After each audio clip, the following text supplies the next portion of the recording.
Angle में मैं हूं आपके साथ रश्मि शर्मा। चलिए नजर डालते हैं इस वक्त की सुर्खियों पर। पूर्व प्रधानमंत्री अटल बिहारी वाजपेयी की दूसरी पुण्यतिथि आज। सदैव अटल स्मारक पर राष्ट्रपति, प्रधानमंत्री व अन्य नेताओं ने दी श्रद्धांजलि। 5 महीने बाद आज से शुरू हुई माता वैष्णो देवी की यात्रा। पहले दिन श्रद्धालुओं की संख्या रही कम। राजस्थान हाईकोर्ट के chief justice Indrajit Mahanti corona positive. मुख्यमंत्री अशोक गहलोत ने ट्वीट कर उनके जल्द स्वस्थ होने की कामना की। प्रदेश में बछबारस पर जगह जगह हो रही गाय और बछड़े की पूजा। पुत्र की दीर्घायु के लिए महिलाएं रखती हैं व्रत।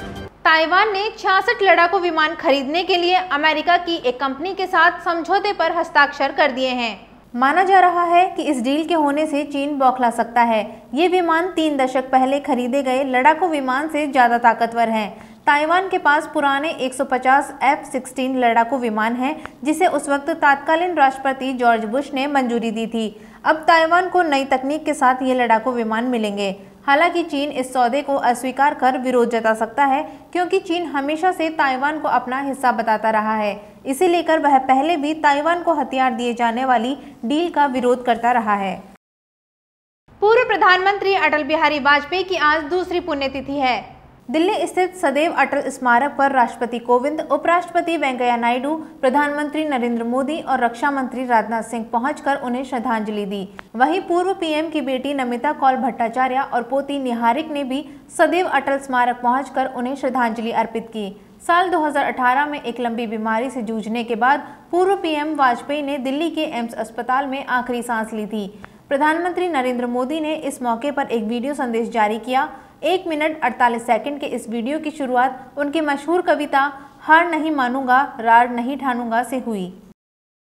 पूर्वी लद्दाख में चीन और भारत के बीच सीमा पर तनाव जारी है। वहीं कांग्रेस के पूर्व अध्यक्ष राहुल गांधी लगातार इस मुद्दे पर सरकार को घेर रहे हैं। उन्होंने एक बार फिर ट्वीट कर कहा कि केवल देश के प्रधानमंत्री नरेंद्र मोदी को छोड़कर देश के हर नागरिक को भारतीय सेना की क्षमता पर भरोसा है। राहुल गांधी ने ट्वीट कर कहा कि हर कोई भारतीय सेना की क्षमता और वीरता पर विश्वास करता है। पीएम को छोड़कर जिनकी कायरता ने चीन को हमारी जमीन लेने की अनुमति दी, जिनके झूठ से यह सुनिश्चित होगा कि वे इसे बनाए रखेंगे।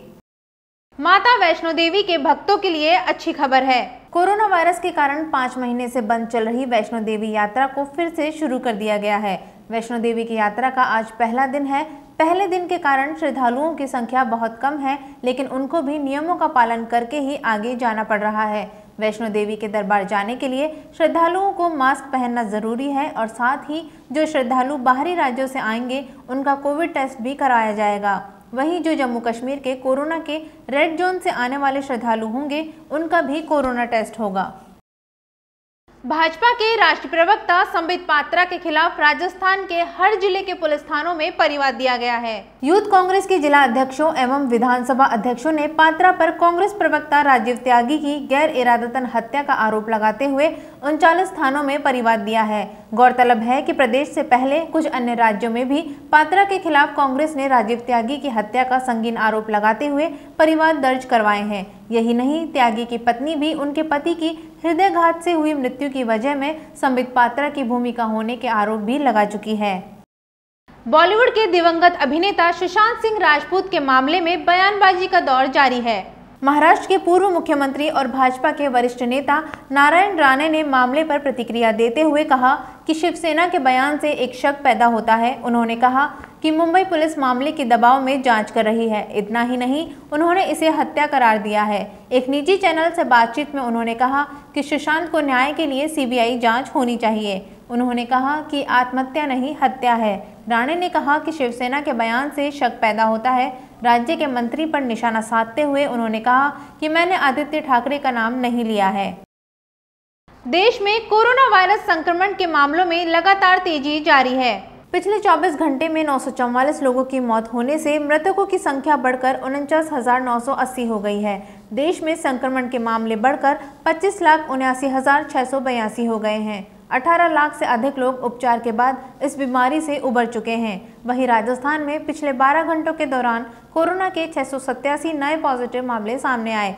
इनमें जयपुर में 66, जोधपुर में 57, बीकानेर में 49, कोटा में 48, अजमेर में 47, बाड़मेर में 40, सीकर में 39, उदयपुर में 38, भरतपुर में 31, टोंक, चित्तौड़गढ़ और बारां में 28-28, पाली और अलवर में 27-27, नागौर में 24, सवाई माधोपुर में 21, झुंझुनू में 20, भीलवाड़ा में 20, झालावाड़ में 18, बूंदी में 15, गंगानगर में 5, करौली में 3, जैसलमेर, जालोर, हनुमानगढ़ और डूंगरपुर में 2-2 संक्रमित मिले, जिसके बाद कुल संक्रमितों की संख्या 60,666 पहुंच गई। वहीं 13 लोगों की मौत हो गई है। इनमें बीकानेर और जयपुर में 3-3, अजमेर, भीलवाड़ा और सीकर में 2-2, उदयपुर में 1 की मौत हुई।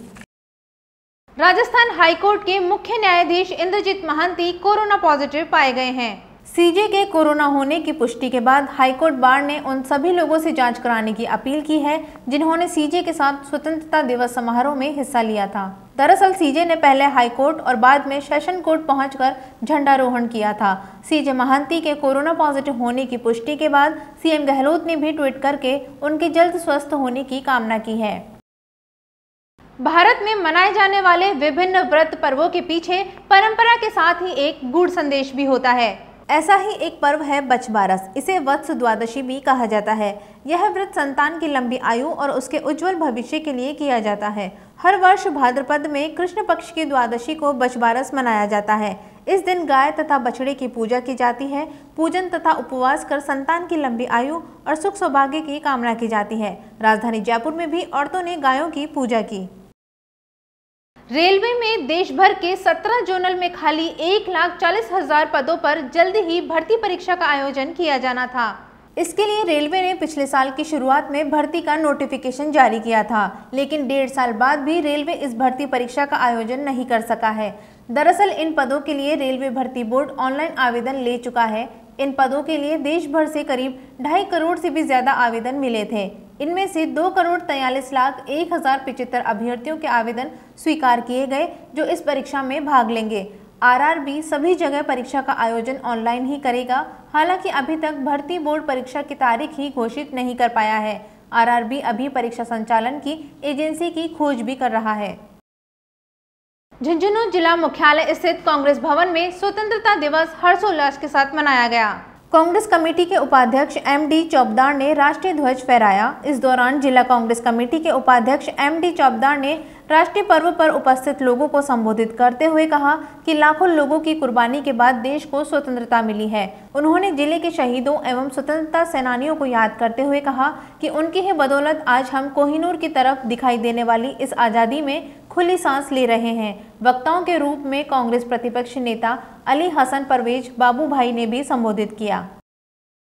झुंझुनू जिला मुख्यालय सहित 74वां स्वतंत्रता दिवस कोरोना एडवाइजरी के साथ उत्साह से मनाया गया। जिला स्तरीय मुख्य समारोह में मुख्य अतिथि जिला कलेक्टर उमरदीन खान द्वारा स्वर्ण जयंती स्टेडियम पर राष्ट्रीय ध्वज फहराया गया। इस दौरान जिला कलेक्टर ने राष्ट्रीय पर्व पर उपस्थित लोगों को संबोधित करते हुए कहा कि लाखों लोगों की कुर्बानी के बाद देश को स्वतंत्रता मिली है। उन्होंने जिले में कोरोना वायरस के दौरान जिला प्रशासन की ओर से अब तक किए गए कार्यों का जिक्र करते हुए बताया कि जिले में अब तक 5 बार स्कैनिंग की जा चुकी है। सुपर स्प्रेडर सैंपलिंग की जा रही है। वहीं जिला कलेक्टर यूडी खान ने कलेक्टर निवास पर और कलेक्ट्रेट पर झंडा फहराया। अधिकारी बंधु, आज हमारा देश हर्षोल्लास के साथ 74वां स्वतंत्रता दिवस मना रहा है। इस राष्ट्रीय पर्व पर मैं जिले के सभी निवासियों को हार्दिक शुभकामनाएं देता हूँ, मुबारकबाद देता हूँ। साथियों, आज का दिन काफी महत्वपूर्ण दिवस है। इस दिवस को राष्ट्रपिता महात्मा गांधी जी के नेतृत्व में अहिंसक संघर्ष करते हुए देश ने आजादी पाई थी। इस दिवस पर मैं स्वतंत्रता सेनानियों और शहीदों को श्रद्धापूर्वक नमन करता हूँ तथा हमारे जिले में निवासरत आदरणीय श्री सेठूराम जी निवासी बुढ़ाना तहसील झुंझुनू, आदरणीय श्री कामेश्वर जी निवासी बाय तहसील नवलगढ़, आदरणीय श्री गणपत राम जी निवासी कुलोट कला तहसील सूरतगढ़ के स्वतंत्रता सेनानियों का हमें अभी आशीर्वाद मिल रहा है। टीम इंडिया के पूर्व कप्तान महेंद्र सिंह धोनी ने अंतर्राष्ट्रीय क्रिकेट को अलविदा कह दिया। कुछ देर बाद ही सुरेश रैना ने भी इंटरनेशनल क्रिकेट से संन्यास की घोषणा कर दी।